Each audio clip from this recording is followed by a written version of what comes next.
Bismillahirrahmanirrahim. Assalamualaikum warahmatullahi wabarakatuh.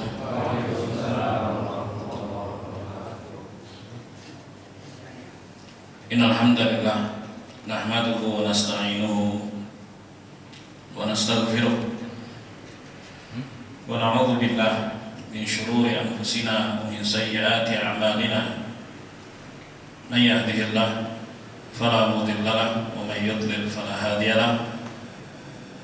Asyhadu an la ilaha illallah wahdahu la syarika lahu wa asyhadu anna Muhammadan abduhu wa rasuluh sallallahu alaihi wa ala alihi wa sahbihi wa man tabi'ahum bi ihsan wa sallama taslima, amma ba'd.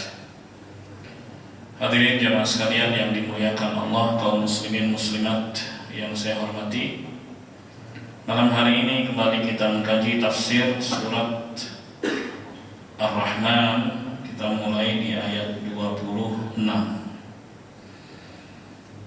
A'udzu billahi minasy syaithanir rajim. Kullu man 'alaiha fan wa yabqa wajhu rabbika dzul jalali wal ikram. Fabi'ayyi ala'i rabbikuma tukadziban. Yas'aluhu man fis samawati wal ard. Kulla yawmin huwa fi sya'n. Fabi'ayyi ala'i rabbikuma tukadziban.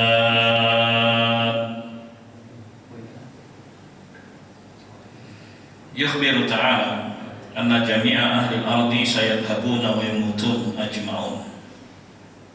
Allah Subhanahu wa ta'ala mengabarkan bahwa seluruh penduduk bumi mereka akan pergi, mereka semua akan mati. Wa kadzalika ahlus samawat, demikian pula penduduk langit. Illa man syaa Allah, kecuali yang dikehendaki Allah Subhanahu wa ta'ala. Wa la yabqa ahadun siwa wajhil karim, dan tidak tersisa kecuali wajah Allah Subhanahu wa ta'ala yang mulia. Fa inna Rabba ta'ala wa taqaddas la yamut, karena Allah Sang Pencipta yang maha tinggi dan maha suci itu tidak mati. Bal huwal hayyul ladzi la yamut abadan, bahkan Dia Allah Subhanahu wa ta'ala maha hidup yang tidak mati selamanya. Jamaah sekalian yang dimuliakan Allah, di sini Allah mengatakan kullu man 'alaiha fan. Semua yang ada di alam semesta. Alam semesta. Alam itu dalam bahasa Arab asalnya, artinya adalah makhluk. Jadi kalau makhluk semesta itu artinya seluruh makhluk. Ya. Ibnu Katsir mengatakan rahimahullah, kul man siwallahi alam, dengan ain kalau dalam bahasa Arabnya. Segala sesuatu selain Allah itu disebut alam, dan kita bagian dari alam semesta. Jadi ada alam manusia, alam jin, alam malaikat, alam gunung, alam laut, dan seterusnya. Karena makna alam adalah makhluk. Jadi alam semesta itu artinya seluruh makhluk. Alam semesta itu artinya seluruh makhluk. Baik. Ada faedah, ya, sering atau suka terdengar ada orang yang mengatakan bahwa semesta pun ikut merestuinya. Ya. Itu maksudnya apa coba? Tanyakan kepada yang bicara begitu. Kenapa enggak bilang Tuhan atau Allah Subhanahu wa ta'ala? Kenapa bisa tahu makhluk merestui? Dari mana orang bisa tahu? Ya, biasanya orang-orang yang masuk ke filsafat ngomongnya seperti itu. Yang dimaksud semesta itu apa? Ini sering dipakai tapi kadang orang nggak ngerti maknanya. Baik, semesta alam, alam semesta. Ya semuanya. Alam itu artinya makhluk, seluruh makhluk artinya. Segala sesuatu selain Allah Subhanahu wa taala adalah makhluk, ciptaan Allah Subhanahu wa taala. Jadi kalau ada kondisi baik dan sebagainya itu dari Allah Subhanahu wa taala. Ya, dengan mengatakan apa? Qadarullah. Ini semua adalah ketentuan Allah Subhanahu wa taala. Kalau ada kebaikan alhamdulillah, ini ketentuan Allah Subhanahu wa taala. Pun kalau ada keburukan bagi manusia, ya bilang qadarullah. Ini enggak lepas dari takdir dan ketentuan Allah Subhanahu wa taala. Bukan kemudian dicari kalimat seakan-akan indah padahal keliru. Ya. Semesta merestuinya, semesta mendukungnya. Ini kata-kata yang sering muncul kadang-kadang yang ngomong nggak ngerti apa maknanya. Ya, maksudnya apa? Muslim apalagi. Kalau orang kafir, ya dia kafir, nggak percaya, ya nggak dikaitkan segalanya kepada Allah Subhanahu wa taala. Segala sesuatu itu terjadi dengan izin dan kehendak Allah Subhanahu wa taala. Maka Muslim nggak boleh ngomong seperti itu. Jelas? Nah di sini Allah mengatakan kullu man 'alaiha fan. Semua yang ada di alam semesta, seluruh makhluk itu artinya fan. Semuanya binasa. Wa yabqa, dan tetap kekal wajhu rabbik, wajah Tuhanmu wahai Muhammad sallallahu alaihi wasallam, dzul jalali wal ikram, yang maha mulia lagi maha memuliakan. Di sini ya tertetapkan sifat wajah bagi Allah yang sesuai dengan kebesarannya dan kemuliaannya, tidak sama dengan makhluknya. Nah, qala Qatadah mengatakan amba'ana bima khalaq thumma amba'ana anna dzalika amba'a bima khalaq. Allah Subhanahu wa taala mengabarkan ya tentang apa yang diciptakannya. Thumma amba'a anna dzalika kullahu fan. Kemudian Allah kabarkan bahwa semua itu akan fana, akan hancur semuanya. Wa fi du'a'il ma'thur, dan di dalam doa yang ma'thur, ya hayyu ya qayyum, wahai yang maha hidup, wahai yang maha mandiri, ya badi'as samawati wal ardh, wahai yang menciptakan langit dan bumi. Badi' itu artinya membuat sesuatu yang sebelumnya enggak ada. Jadi langit dan bumi ya asalnya enggak ada menjadi ada. Baik. Ya dzal jalali wal ikram, wahai yang maha mulia lagi memuliakan. La ilaha illa ant, tidak ada Tuhan yang benar untuk disembah kecuali Engkau ya Allah. Bi rahmatika nastaghits, dengan rahmat-Mu kami memohon bantuan dan pertolongan. Aslih lana sya'nana kullah, perbaikilah seluruh urusan kami ya Allah. Wa la takilna ila anfusina tarfata 'ainin, dan janganlah Engkau serahkan sedikit pun urusan tersebut kepada kami walaupun hanya sekejap mata. Artinya kalau urusan hamba itu diserahkan kepada hamba sendiri untuk menyelesaikannya, pontang-panting pasti nggak akan bisa ya yang dimuliakan Allah. Ya banyak sekali urusan kita itu Allah Subhanahu wa taala yang atur. Ya coba deh dalam satu kelas misalnya, ya satu alma mater misalnya, itu masing-masing mereka dengan ketentuan sendiri-sendiri rizkinya, ya kan? Kemudian kesehatannya, macam-macam keadaannya masing-masing. Siapa yang atur? Allah Subhanahu wa taala. Ya, enggak sama. Baik. Maka kita minta agar urusan kita diselesaikan oleh Allah Subhanahu wa taala, dibereskan oleh Allah Subhanahu wa taala. Saya kasih contoh. Seorang punya rencana, matang rencananya. Bisa nggak sesuai hasilnya sesuai dengan yang direncanakan? Belum tentu. Bahkan untuk misalnya berjumpa dengan orang tertentu, misalnya ada aja kalau nggak ditakdirkan jumpa ya nggak jumpa, nggak ketemu waktunya kah? Kadang-kadang ada udzur ini, udzur itu, nggak ketemu. Tapi ada juga gampang banget urusannya dimudahkan oleh Allah Subhanahu wa taala. Bahkan ketemu di jalan atau ketemu di tempat yang nggak terduga. Kemudian tiba-tiba langsung jadi, urusannya beres. Iya kan? Bagaimana itu terjadi jamaah? Allah Subhanahu wa taala yang atur. Semuanya Allah Subhanahu wa taala yang atur. Baik.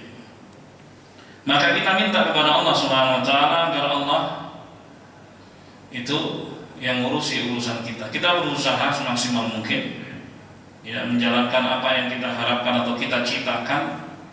Ya, kemudian hasilnya kita serahkan kepada Allah Subhanahu wa taala. Petani misalnya, dia olah tanah. Itu bagian dari usaha dia. Ya kan? Kemudian dia tabur atau dia tanamin. Setelah itu adakah usaha dia? Siapa yang menumbuhkannya? Allah Subhanahu wa taala.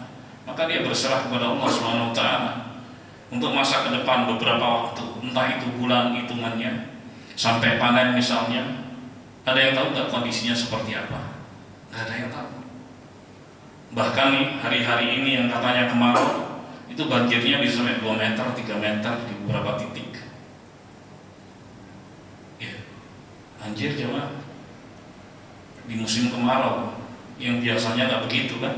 Siapa yang ngatur begitu? Allah Subhanahu wa taala. Ada orang yang punya rencana-rencana bagus, pikiran-pikiran indah misalnya di tempat yang katanya nggak akan banjir, nggak taunya tenggelam sampai ke atap. Subhanallah. Ada yang bercocok tanam udah kelihatan mau panen misalnya, tenggelam juga kena air, akhirnya pusuh, gagal karena kebanyakan air atau banjir. Saya subhanallah. Hal-hal semacam itu jemaah ya mengharuskan hamba untuk kembali kepada Allah Subhanahu wa taala, berusaha Allah Subhanahu wa taala menentukan, memastikan, dan apapun putusan Allah Subhanahu wa taala itulah yang terbaik buat hamba. Entah itu adalah keberhasilan, entah itu adalah kegagalan. Ya, yang pasti adab hamba kepada Allah Subhanahu wa taala adalah husnudzan, berbaik sangka kepada Tuhan. Karena Allah Subhanahu wa taala mengatakan dalam hadits qudusi, ana inda dhanni abdi bi, aku tergantung dari prasangka hambaku. Ya, bagaimana hamba berprasangka, maka begitulah Allah kepada dia. Kadang sebuah kegagalan, kadang sebuah musibah, kalau hamba selalu berbaik sangka kepada Allah, akan berbalik kebaikan, bahkan kebaikan yang sangat besar. Hadirin sekalian yang dimuliakan Allah. Baik. Jadi itu diantara doa yang dipanjatkan Nabi SAW. Ya, beliau mengatakan ya Hayyu ya Qayyum. Dipanggil nama Allah, Al Hayyu Al Qayyum. Ya Hayyu ya Qayyum. Wahai yang maha hidup, wahai yang maha mandiri. Panggil nama Allah. Walillahil asmaul husna fad'uhu biha. Allah Subhanahu wa taala memiliki nama-nama yang baik, panggil dia dalam doa dengan menyebut nama-namanya. Nah, ini diantara tawassul yang dibenarkan, bukan manggil nama orang. Ya Badawi, ya Abdul Qadir, ya Abdul Rahman. Ini adalah kesyirikan seperti yang dilakukan oleh bangsa jahiliyah. Mereka manggil ya Lata, ya Uzza, ya Manat, ya Hubal. Subhanallah. Tapi aneh, mereka ngakunya muslim. Bagaimana muslim punya ajaran sama dengan ajaran jahiliyah? Nggak mungkin muslim melakukan itu. Kalau muslim yang dipanggil nama Allah, bukan nama orang. Fala haula wala quwata illa billah.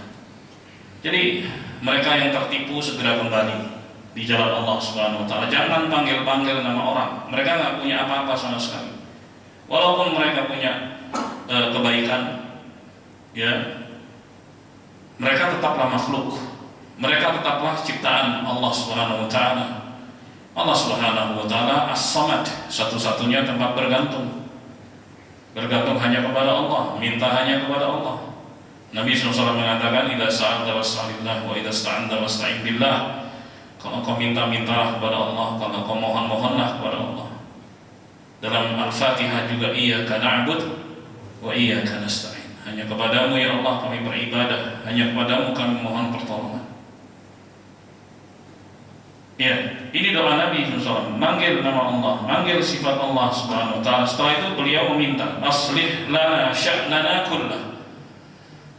Ya Allah, perbaikilah seluruh urusanku, wa la takilna ila anfusina wa la takilna ila anfusana tarfata ainin. Dan janganlah engkau serahkan kepada diri kami untuk ngurus, walaupun hanya sekedip, sekejap. Wala ila ahadin min khalqik, dan jangan serahkan pada siapapun dari makhlukmu ya Allah, tapi aku berserah hanya kepadamu, uruslah urusanku ya Allah. Nah, jemaah sekalian yang dimuliakan Allah, ayat ini kullu man 'alaiha fan wa yabqa wajhu rabbik dzul jalali wal ikram, sama seperti surat Al-Qasas ayat 88. Kullu syai'in halikun illa wajhah, segala sesuatu akan binasa kecuali wajah Allah Subhanahu wa taala. Nah,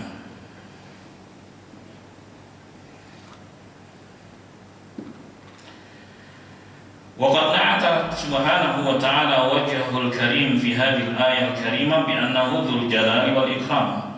Allah Subhanahu wa ta'ala ya berikan sifat pada wajahnya yang mulia di dalam ayat yang mulia ini, bahwa dia dzul jalali wal ikram, ay huwa ahlun ay yujal fala yusa.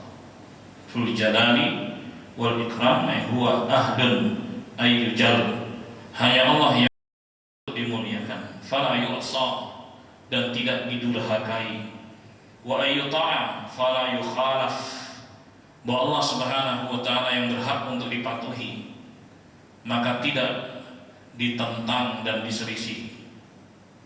Sama juga seperti dalam surat Al-Kahfi ayat 28, kata Allah Subhanahu wa taala, wasbir nafsaka ma'al ladina yad'una rabbahum bil ghadati wal 'ashyi yuriduna wajhah. Maka sabarkan dirimu wahai Muhammad SAW bersama orang-orang yang selalu berdoa kepada Tuhannya, beribadah kepada Allah pagi dan petang terus menerus. Yuriduna wajhah, mereka menginginkan wajah Allah Subhanahu wa taala. Jemaah, Allah Subhanahu wa taala itu enggak bisa dilihat di fase dunia. Bahkan orang yang paling mulia Nabi Muhammad SAW dalam peristiwa Mi'raj itu enggak melihat Allah. Demikian pula Nabi Musa alaihissalam ketika meminta agar Allah menampakkan diri, enggak sanggup, pingsan, tersungkur pingsan. Tapi itu menjadi nikmat terbesar bagi penduduk jannah, ya, melihat wajah Allah Subhanahu wa taala, melihat Sang Pencipta Subhanahu wa taala, dan itu nikmat terbesar bagi penduduk jannah, dan semoga kita termasuk penduduk jannah. Amin ya rabbal alamin. Baik. Wa kaqaulihi ikhbaran 'anil mutasaddiqina, dan seperti firman Allah Subhanahu wa taala yang mengabarkan tentang orang-orang yang bersedekah. Ya, innama nut'imukum liwajhillah. Ya, hanya saja kami memberi makan kalian karena Allah, karena wajah Allah Subhanahu wa ta'ala. Ya, seorang berharap pahala dari Allah atas amal salehnya itu tidak bertentangan dengan keikhlasan. Bahkan itulah keikhlasan. Karena ketulusan ataupun keikhlasan itu artinya seorang beramal karena Allah. Seorang beramal karena janji-janji dari Allah Subhanahu wa ta'ala. Allah memberikan janjinya kepada hamba-hambanya yang beriman. Ya, ketidakikhlasan itu ketika seorang beramal ya dengan motif-motif lain seperti kedudukan, ketokohan atau materi. Nah, itu yang dimaksud tidak ikhlas. Karena yang perintahkan hamba untuk beramal adalah Allah.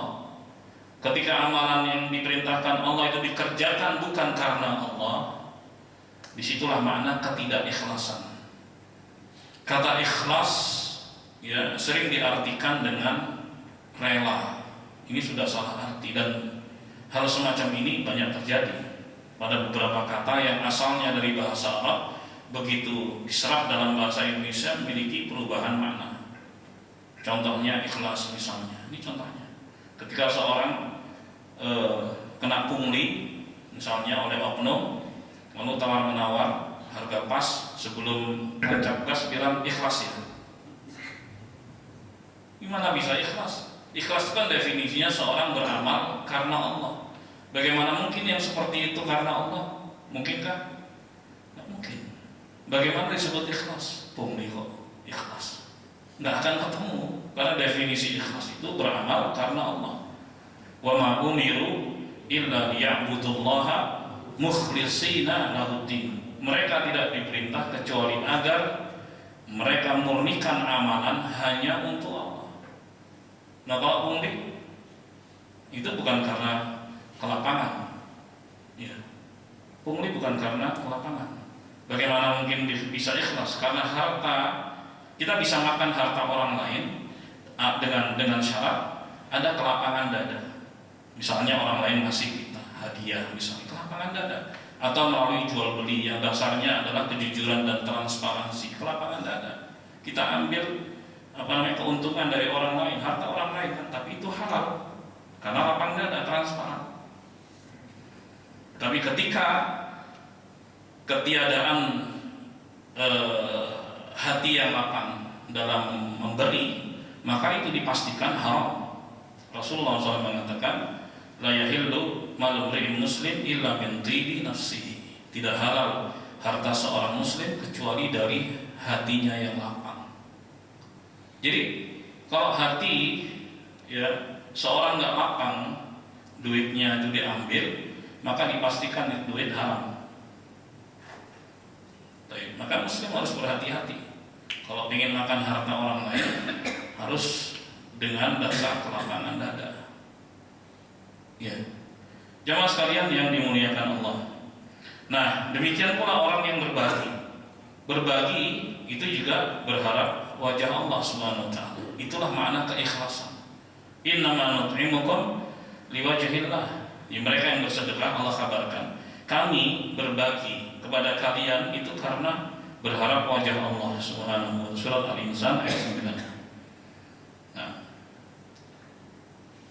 Sementara Ibnu Abbas menafsirkan Dzul Jalali wal Ikram ay Dzul Azamah, yang maha agung dan maha sombong. Ya, Dzul Azamah wal Kibriya. Baik. Kesombongan itu sesuatu yang terpuji bagi Allah karena Dia yang berhak untuk sombong. Dan kesombongan itu menjadi tercela kalau dilakukan oleh makhluk. Kenapa? Karena nggak ada pantasnya makhluk itu sombong. Apa yang dia dapatkan itu dari Allah, apa yang disombongin. Makanya di antara nama Allah Subhanahu wa taala adalah Al-Mutakabbir, yang maha sombong. Sebab itu dalam hadits kudusi Allah Subhanahu wa taala mengatakan, ya, siapa yang memakai pakaianku, maka aku akan siksa dia. Pakaian Allah adalah kesombongan. Bagaimana mungkin pakaian Allah dipakai oleh makhluk? Itu nggak pantas. Pasti Allah Subhanahu wa taala siksa makhluk tersebut. Ya, jadi yang berhak untuk sombong hanya Allah Subhanahu wa taala. Ya. Jemaah sekalian yang dimuliakan Allah. Oleh sebab itu Nabi sallallahu alaihi wasallam bersabda, la yadkhulul jannah man kana fi qalbihi mithqalu dzarratin min kibr. Tidak masuk ke dalam surga orang yang di dalam hatinya terdapat sedikit saja kesombongan. Lalu apa kesombongan itu?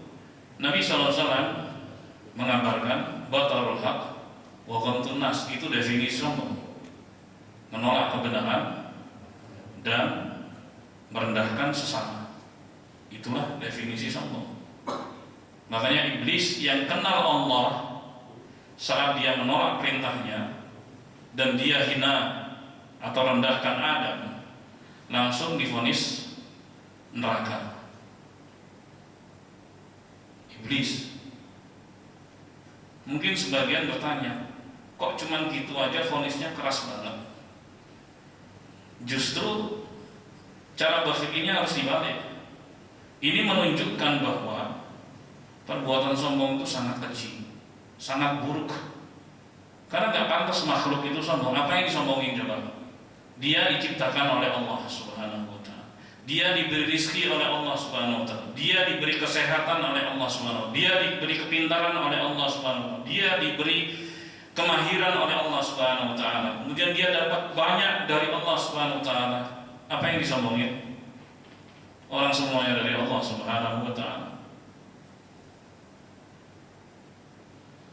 Kesombongan itu adalah kejahatan yang sangat besar, maka hukumannya sangat keras, dan itulah kejahatan yang dilakukan oleh iblis laknatullah alaihi.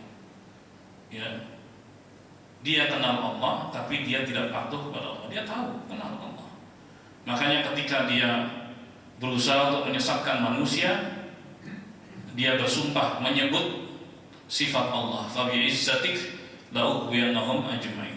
Demi kemuliaanmu ya Allah. Iblis kenal Allah, dia kenal sama Allah SWT, tapi kenalnya tidak membuat dia patuh. Demi kemuliaanmu ya Allah, aku akan sesatkan mereka semua. Dendam yang luar biasa, dendam kesumat. Ya, illa ibadaka minhumul mukhlasin, kecuali hamba-hambamu yang siap diatur, hamba-hamba yang tulus, siap diatur oleh Allah, diperintah jalan, dilarang berhenti. Itulah yang nggak bisa diganggu, nggak bisa diperdaya oleh iblis. Jemaah sekalian yang dimuliakan Allah, iya, maka bahaya sekali seorang memiliki sifat sombong, berbahaya. Karena itu sifat Allah Subhanahu wa ta'ala nggak mungkin dimiliki oleh makhluk. Ya. Walamma akhbar an tasawi ahli al-ardi kullihim fil wafa wa annahum sayasiruna ila daril akhirah fayahkumu fihim dzul jalali wal ikram bi hukmihi al adl qala fa bi ayyi ala'i rabbikuma tukadziban. Setelah Allah Subhanahu wa ta'ala mengabarkan bahwa seluruh penduduk bumi mati semuanya dan mereka akan menuju akhirat, dan Allah Subhanahu wa ta'ala dzul jalali wal ikram, yang maha agung dan maha sombong, itu akan memutuskan perkara mereka dengan hukumnya yang adil. Maka Allah bertanya lagi kepada hamba-hambanya, fa bi ayyi ala'i rabbikuma tukadziban, maka nikmat Tuhan kalian yang mana wahai jin dan manusia yang kalian dustakan? Ya, ini nikmat dari Allah Subhanahu wa ta'ala. Dikabarkan bahwa Allah akan hukum, akan putuskan dengan putusan yang sangat adil. Artinya bagi hamba-hamba dalam kehidupan dunia, dia belum mendapatkan keadilan. Dia berharap keadilan Allah Subhanahu wa ta'ala. Artinya kalau itu merupakan hak dia, nggak akan pernah lepas darinya. Pasti dia akan mendapatkan haknya. Adapun putusan di dunia, di antara fungsinya adalah memutus sengketa. Artinya begitu ada putusan hakim, berhenti, jangan lagi bersengketa.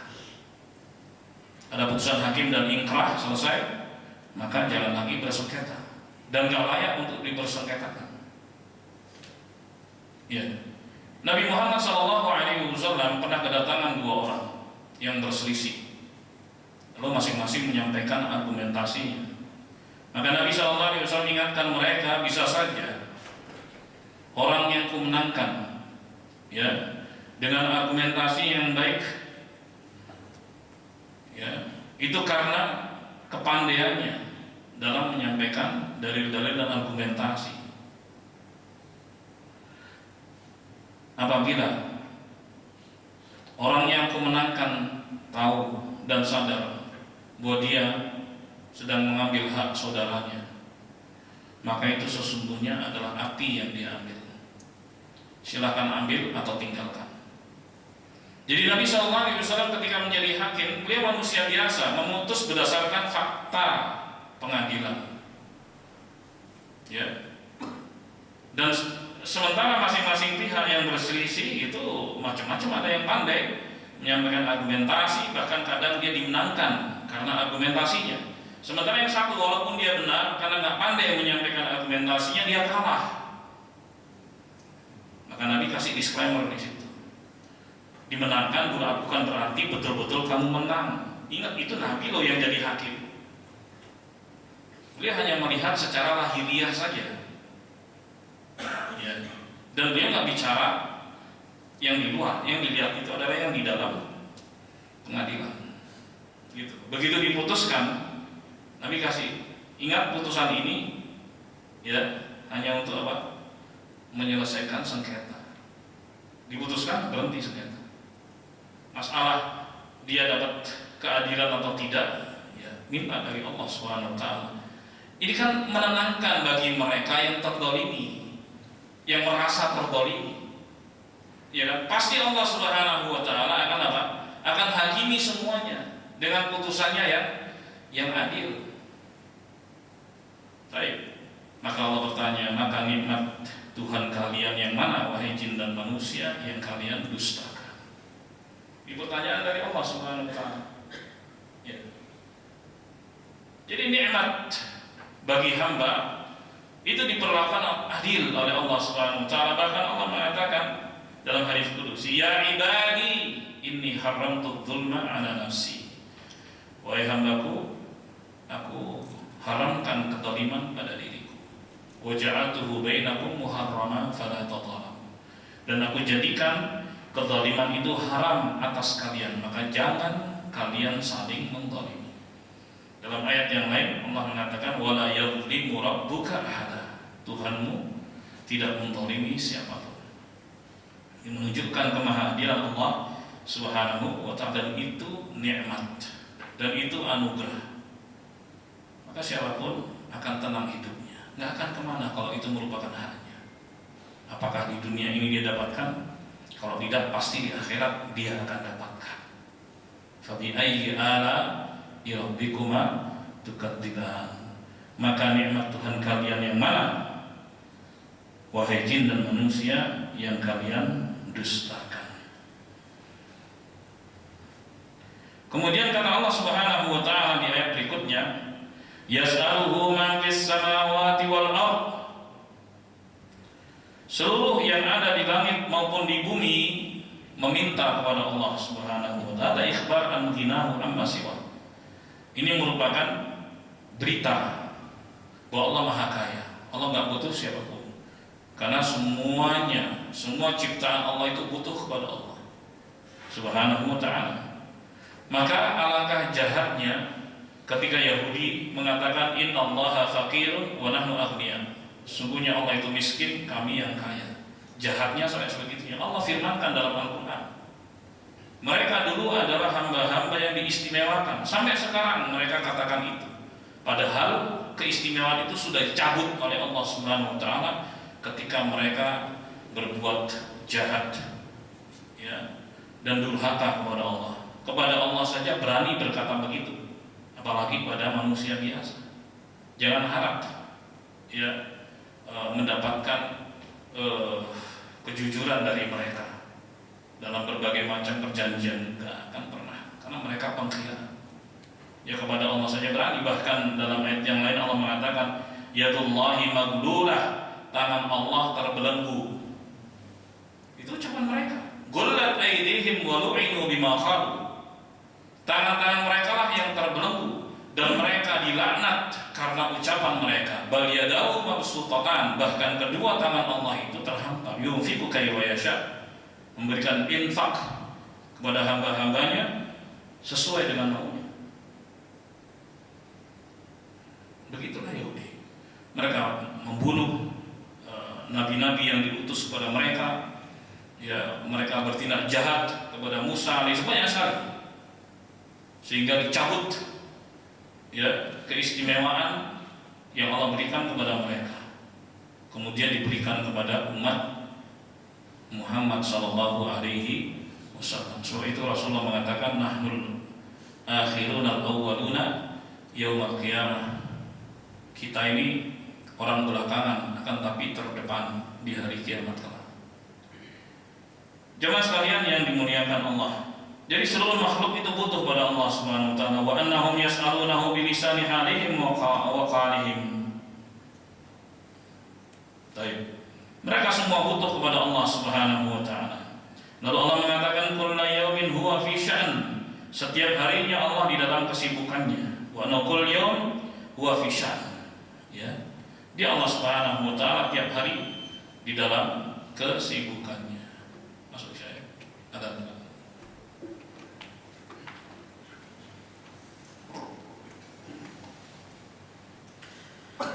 Allahu Akbar, Allahu Akbar, Allahu Akbar,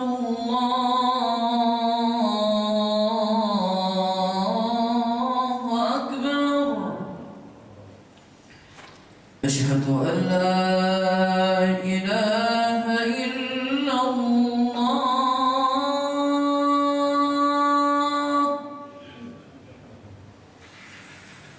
أشهد أن لا إله إلا الله.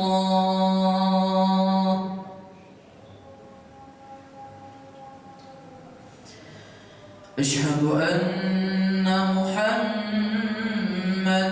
رسول الله.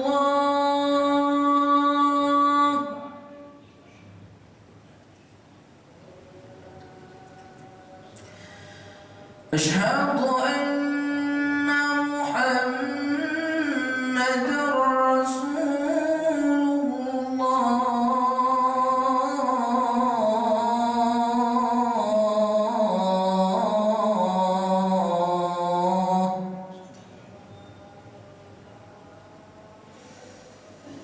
حي على الصلاة.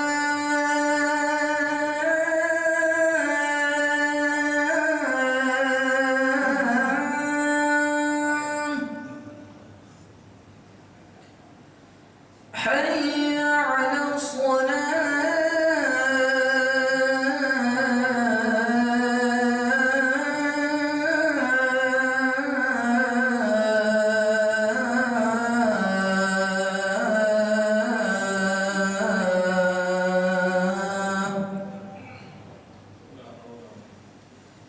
حي على الفلاح.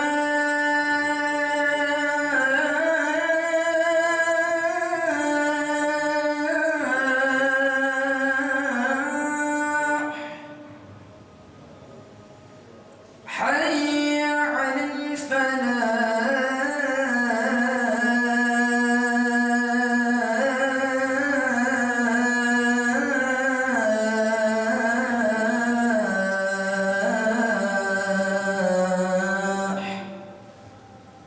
الله أكبر،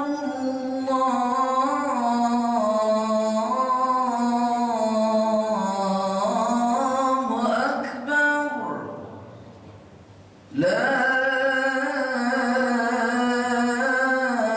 إله إلا الله.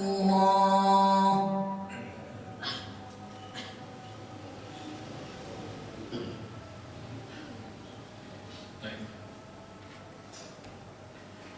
Jemaah sekalian yang dimuliakan Allah, dalam hadis Abu Darda diriwayatkan oleh Ibnu Majah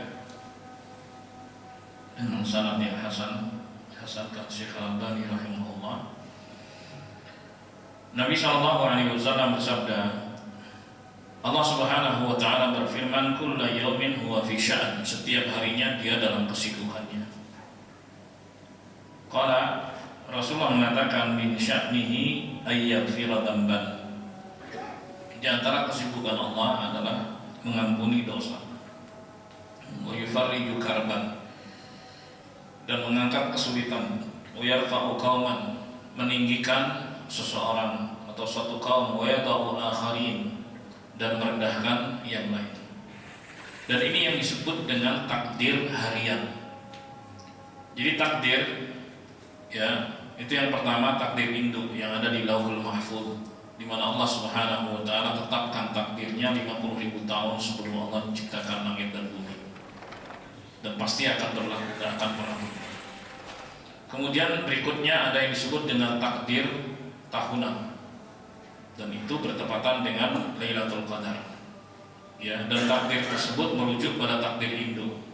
Kemudian ada takdir seumur hidup, itu berlaku pada masing-masing orang. Itu ketika seorang masih berupa janin genap 4 bulan, di situ ditetapkan takdirnya oleh Allah Subhanahu wa taala bertepatan dengan tahapan ruh, ya, amalnya, kemudian rizkinya, ya, ajalnya, apakah dia bahagia atau celaka. Itu takdir seumur hidup bagi masing-masing orang. Lalu ada yang disebut dengan takdir harian. Ini juga merujuk pada takdir induk yang ada di Lauhul Mahfuz. Kullu yaumin huwa fi sya'an. Setiap harinya Allah Subhanahu wa taala dalam kesibukannya. Terus diterangkan oleh Nabi sallallahu alaihi wasallam, di antara aktivitas Allah, kesibukan Allah Subhanahu wa taala adalah mengampuni dosa, ya, mengangkat derajat, menurunkan derajat, baik, kemudian menghilangkan kesulitan, menghidupkan dan mematikan, dan seterusnya. Hadirin sekalian yang dimuliakan Allah, kemudian ditutup, "Fabi ayyi ala'i rabbikuma tukadziban." Maka nikmat Tuhan kalian yang mana, wahai jin dan manusia, yang kalian dustakan? Allah Subhanahu wa taala kabarkan itu pada kita. Ini kan bocoran dari Allah Subhanahu wa taala, ya, bahwa Dia yang mengangkat derajat, menurunkannya, ngasih rizki, menghidupkan, mematikan, maka hanya Dia yang berhak untuk diminta. Artinya bocoran ini bermanfaat buat kita yang masih, ini kan bagian dari rahasia Allah yang sedikit dibuka kepada kita.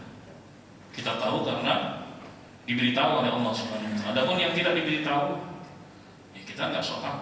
Kita hanya minta pada Allah. Masa depan kita nggak tahu, maka kita minta agar masa depan kita itu baik dunia dan akhirat, dan agar di penghujung hidup kita husnul khatimah. Kan itu harapannya.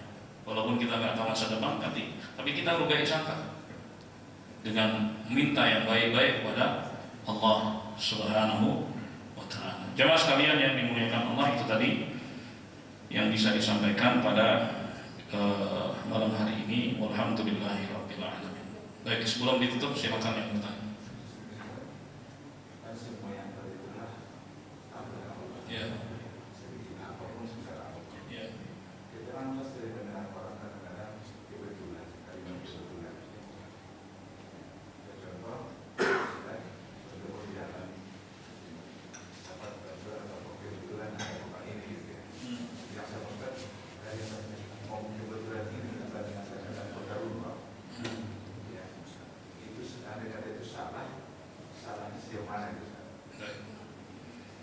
Jemaah sekalian yang dimuliakan Allah,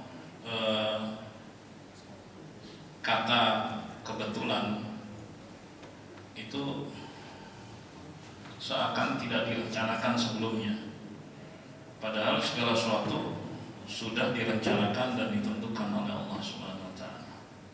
Jadi kalau seorang bilang, kebetulan nih gitu, seakan-akan nggak direncanakan.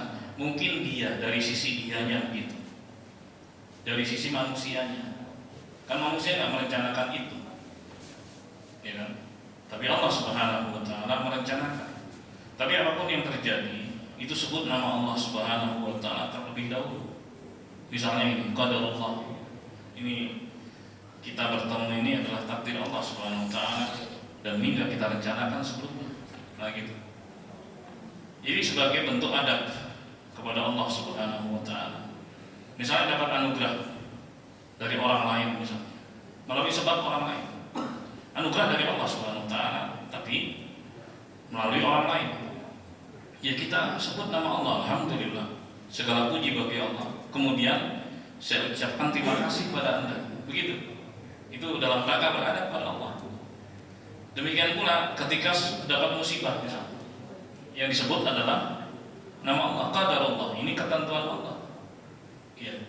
Kemudian dicari sebabnya. Misalnya nih tanah longsor. Kenapa kok bisa longsor? Gitu.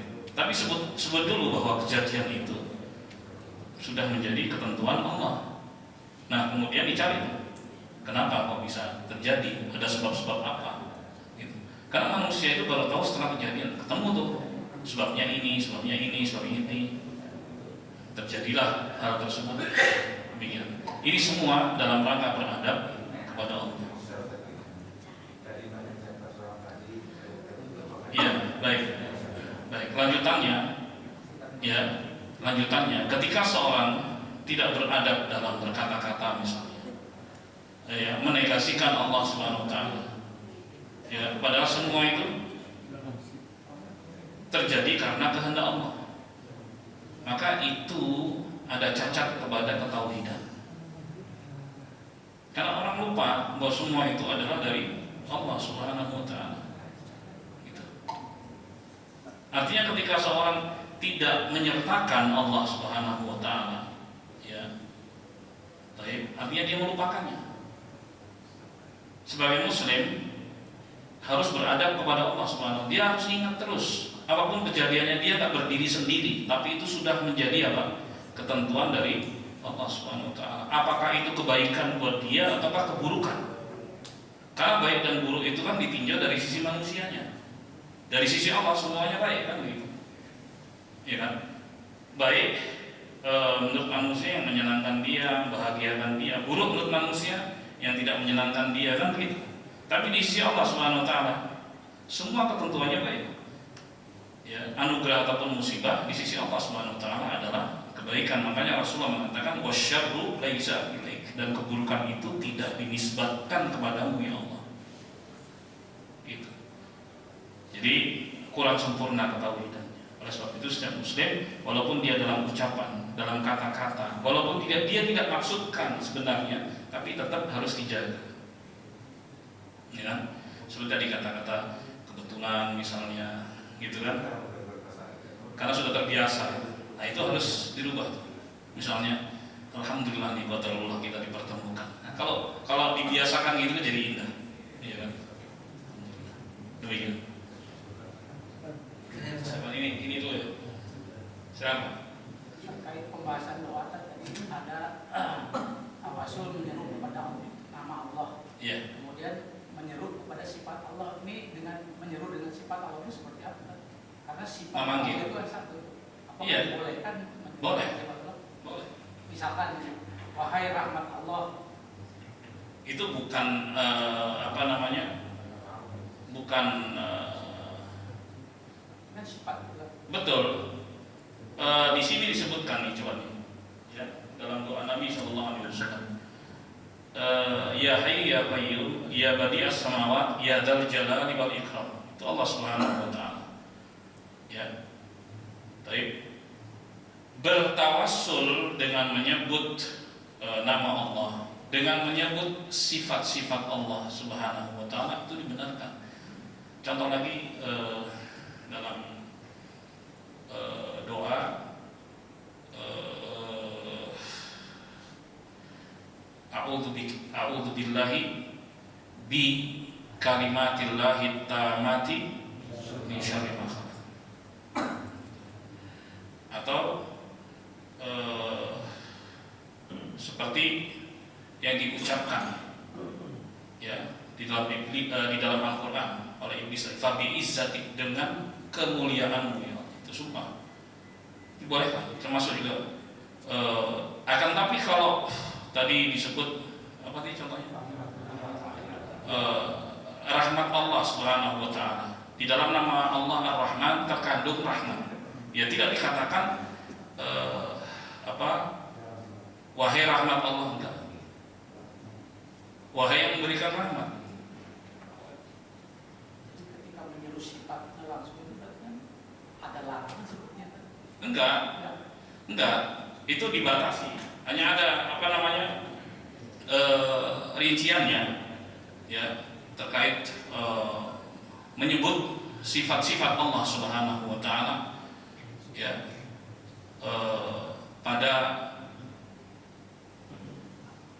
pada sesuatu tertentu, ya. Tidak semuanya seperti yang dicontohkan tadi. Ya. Di sini Rasulullah mengatakan, ya, perhatikan, ya badi'us samawati wal ardh, wahai yang maha menciptakan. Allah mengatakan dalam Al-Quran, badi'us samawati wal ardh, wahai yang menciptakan langit dan bumi yang tadinya nggak ada menjadi ada. Kemudian lagi, ya dzal jalali wal ikram, wahai yang maha agung dan maha sombong. Ya, nggak disebut di situ namanya, oke? Tapi disebut sifat yang melekat pada dia. Tadi izzatik, demi kemuliaanmu ya Allah. Gitu. Hal-hal semacam ini itu dibenarkan. Kalau wahai wahai rahmat Allah, itu nggak disebut dan nggak ada contohnya. Kalau manggil dengan nama tersebut, ya, manggilnya Ar-Rahman, ya Rahman, irhamni, bukan wahai rahmat Allah, tapi ya Rahman, wahai yang maha pengasih, kasihilah. Itu yang dicontohkan. Nah, nanti insya Allah akan saya kasih keterangan khusus terkait itu, ya, insya Allah. Lagi takdir harian itu bisa berubah dengan doa. apa? Takdir harian Nggak akan pernah bisa berubah. Takdir itu nggak akan pernah berubah. Takdir itu pasti akan berlaku. Cuman masalahnya begini, kita nih misalnya sekarang, ya, dalam kondisi misalnya kurang baik, seorang misalnya kurang baik ekonominya, bisa nggak dia berdoa ke depan supaya mendapatkan keadaan lebih baik? Bisa. Caranya dengan apa? Doa. Memungkinkan kan? Walaupun dia nggak tahu bagaimana akhirnya. Ada perubahan itu, ada perubahan. Ya seperti kehidupan kita. Tapi apakah itu berubah yang ada di Lauhul Mahfuz? Enggak. Enggak akan berubah karena kita nggak perlu. Kita kan nggak tahu masa depan. Karena kita nggak tahu masa depan. Gini, perubahan itu kalau diketahui awalan dan akhiratnya. Misalnya dari hijau menjadi merah, berubah nggak? Berubah. Kita tahu nggak yang tadinya hijau kemudian menjadi merah? Nggak tahu. Dan Allah mengatakan bahwa nggak akan pernah berubah takdirnya, karena Allah tahu masa depan. Beda dengan kita kan nggak tahu masa depan. Jadi kita nggak tahu perubahan itu, bukan? Kita nggak tahu perubahan itu, dan kita bersandar pada ketetapan Allah bahwa takdir nggak akan pernah berubah. Oke? Tapi memungkinkan kalau sekarang ini nih, ya, kurang baik, ke depan pengennya kita baik. Kan kita nggak tahu ke depan seperti apa. Kita berusaha dengan cara apa? Doa, berharap menyongsong takdir yang baik dari Allah Subhanahu wa taala.